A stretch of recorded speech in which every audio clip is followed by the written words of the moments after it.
Indépendance Royale, le numéro 1 du maintien à domicile des seniors, vous présente Mon Logement, ma vie.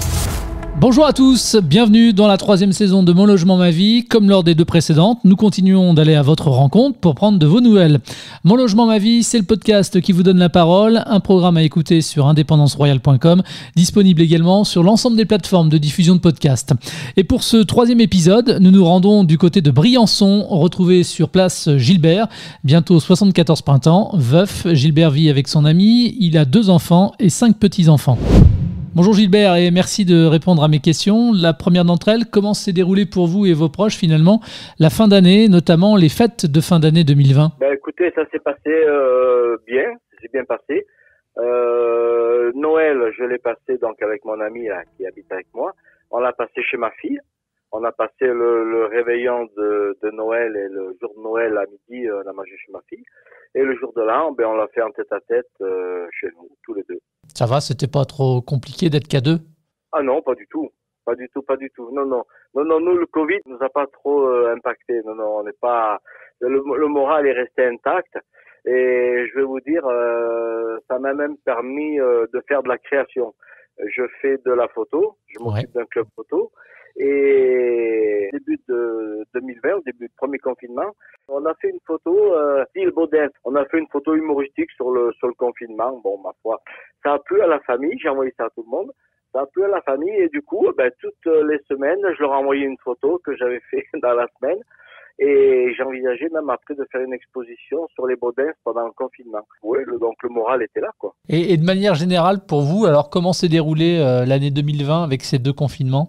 Écoutez, quand nous, on va faire nos courses entre midi et demi, 1h, quand il n'y a personne, on évite les grandes concentrations de personnes. Voilà, autrement, écoutez, moi j'ai une maison individuelle avec un jardin, donc on avait le transat.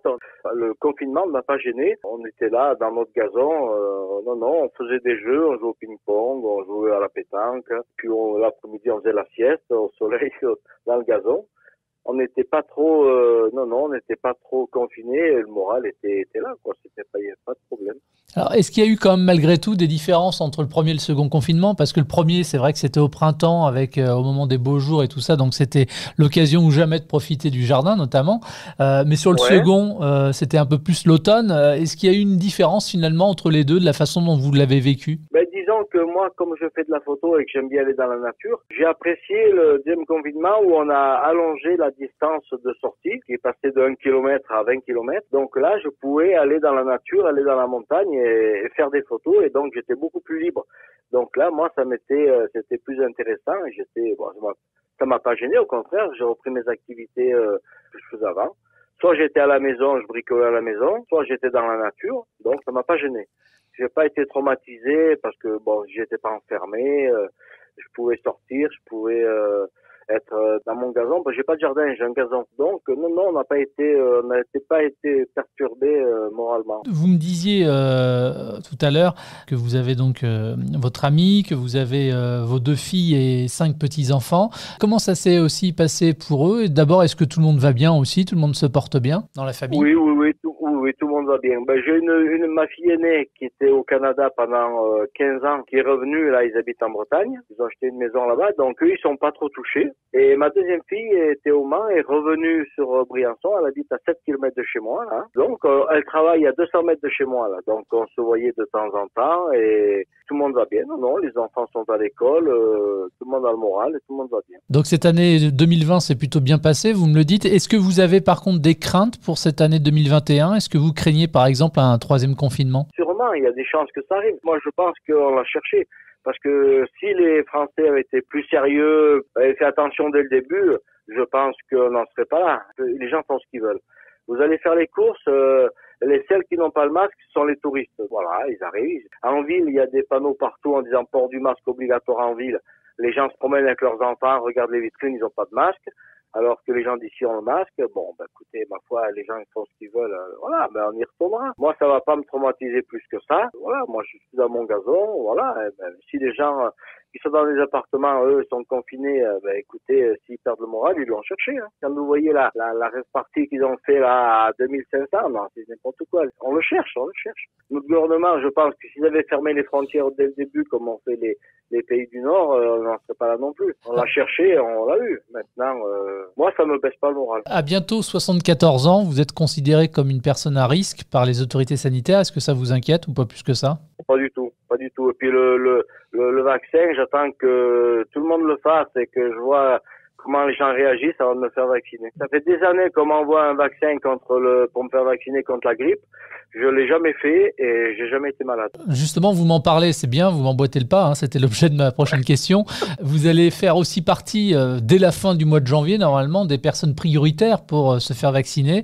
Est-ce que vous l'attendez avec impatience, ce vaccin, et est-ce que vous allez vous faire vacciner du coup? Non, pas du tout. J'ai pas l'intention de me faire vacciner. Je vous dis, j'attends de voir la réaction des gens. Quand j'achète quelque chose de nouveau, moi, je l'achète pas tout de suite. Quand il y a quelque chose qui sort, qui m'intéresse, j'attends que les gens l'achètent, le testent, et je vois après si c'est bon ou si c'est pas bon en fonction de ce que les gens disent sur Internet. Et le vaccin, c'est pareil. Moi, faire un vaccin à toute vitesse, soi-disant qu'il n'y a pas de suite derrière, écoutez, c'est bien.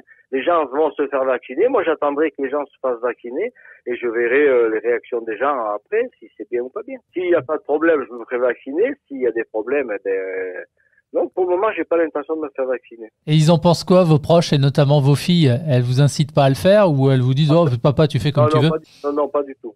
Comment est-ce que vous échangez justement avec vos proches? Est-ce que vous continuez à respecter les gestes barrières, la distanciation sociale? Oui, on fait attention. Bon, on se met pas à 1 mètre, mais on fait attention quand même. Tout à l'heure, vous me parliez de la photo. Oui. Depuis que le coronavirus est en France, est-ce que ça a changé justement vos habitudes? Est-ce qu'il y a des choses que vous faisiez avant que vous ne faites plus ou moins? Ça c'est sûr, parce que de la photo, moi j'en fais toujours. Mais là où ça a posé des problèmes, c'est que je m'occupe d'un club photo et on a attaqué l'année donc en septembre. Et depuis le mois de janvier, on n'a plus fait de réunions. Depuis début 2020, on a arrêté de faire des réunions. Ça doit vous manquer, ça, par contre. Ah oui, comme toutes les associations. Alors, on a fait quelques sorties dans l'été quand on pouvait. On a fait quelques sorties de groupe. Mais depuis, non, c'est reparti à zéro, quoi. Ça, c'est embêtant. Ça, c'est gênant pour nous. C'est gênant pour les gens du club. Disons que voilà, ça, c'est une partie sociale qui est rompue, quoi. Gilbert, en dehors de la photo, quels sont vos hobbies ou passions? Le vélo. Ça fait 50 ans que je fais du vélo et 55 ans que je fais de la photo. Donc, je fais toujours du vélo. J'ai fait Briançon, Cannes aller-retour. J'ai fait 2 fois Paris-Briançon. J'ai fait 4 ans, je suis allé faire du vélo en Tunisie. Pareil photo, je faisais mes 100 bornes par jour en me promenant et puis je faisais des photos. Ah oui, 100 bornes par jour, ça va Non, mais quand on fait du vélo, c'est rien du tout, ça. Ah bon? Non, même à 73 ans, c'est rien. 100 km par jour, c'est rien du tout. Donc vous avez un cœur de sportif, alors? Ah oui. Mais dans la journée, surtout que c'est plat là-bas, alors, donc c'est pas un problème. Puis ça permet de rester jeune, ça permet d'avoir un esprit. Moi, je suis toujours avec des jeunes. Je joue beaucoup avec mes petits-enfants, je suis toujours avec des jeunes. J'aime pas être avec des vieux. J'allais voir une personne âgée dans une maison de retraite. J'allais jouer à la belote avec eux et puis depuis, la moitié ils sont tous morts. Donc maintenant, j'y vais plus, mais non, il faut vivre. C'est clair, vous avez raison. Vous avez des craintes sinon pour l'avenir, le vôtre ou celui de vos proches en raison de la pandémie et de ses répercussions, et je pense notamment d'un point de vue économique? Moi, je suis à la retraite, donc non, moi, j'ai pas peur pour moi. Par contre, pour mes enfants et mes petits-enfants, surtout les petits-enfants, oui, là, je m'inquiète un peu parce que je sais pas comment tout ça va tourner et je sais pas comment l'avenir est fait pour eux. Ça, oui, ça m'inquiète un peu. Mais pour moi, non, pas du tout. Alors, Gilbert, on le rappelle, vous n'avez que 73 ans, bientôt 74, vous m'avez dit au mois d'avril. Oui. Vous êtes en bonne santé, vous êtes indépendant chez vous, dans votre logement. Ouais. Pourquoi c'est important, cette indépendance chez soi? Écoutez, être chez soi, c'est continuer à vivre. Moi, je connais beaucoup de personnes âgées qui se retrouvent en maison de retraite. Après, c'est plus pareil. Ouais. Vous n'avez plus vos repères, vous sentez vraiment que vous arrivez au bout de votre vie, quoi. Alors quand on est chez soi, on continue à vivre normalement. Hein. Et avec vos habitudes? Ah oui, tout à fait. Et chez vous, dans quelle pièce vous vous retrouvez le plus souvent finalement? Soit dans ma salle à manger, soit dans une chambre où j'ai mon ordinateur et je tripote mes photos. Là, en ce moment, on est en plein concours dans les concours régionaux. Là, donc on fait les concours régionaux de la Fédération photographique de France. Donc ça, vous faites ça depuis votre bureau? Voilà, depuis chez moi, oui. D'accord. Et vous êtes primé de temps en temps? C'est c'est arrivé. J'ai la chance d'avoir gagné 2 concours internationaux en Espagne. Ah, vous êtes plus un amateur, hein? Oh, ben écoutez, ça fait 50 ans que je fais de la photo. Je pense que connaître. Et entre le numérique et l'argentique, votre cœur, il balance ou pas? Ah ben écoutez, j'ai été le dernier du club à me mettre au numérique parce que quand j'entendais les gens dire « Oh, si c'est pas bon, je jette », ça me mettait en colère, ça. Et puis, je m'y suis mis un peu par obligation et maintenant, je trouve ça formidable parce que quand je sortais avant, je faisais 20 photos parce que les diapos, ça coûtait cher. Quand j'avais fait 20 photos, 30 photos, j'avais beaucoup travaillé. Et maintenant, je sors, je vais faire des photos parce que j'aime bien le sport, donc je vais faire des photos de sport. Alors, des fois, je fais 800 photos dans l'après-midi, donc je peux me permettre de faire des choses que je faisais pas avant, quoi. Oui, parce que 800 diapos, là, ça coûte très cher, hein. Ah oui, non. Non, là, maintenant, avec le numérique, voilà, on peut faire des rafales, on peut faire des photos autant qu'on veut. Et puis, les photos, on les voit tout de suite. Et puis, il y a d'autres côtés aussi, au côté humain, par exemple. Et il m'est arrivé, quand j'étais en Tunisie avec mon vélo, de photographier un couple avec leur enfant sur un dromadaire. Donc, ils avaient fait la photo pour moi. Et puis, je leur ai dit, est-ce que vous avez une boîte mail? Alors, ils m'ont dit oui. Alors, je leur ai envoyé la photo. Et bon, ça coûte rien, hein.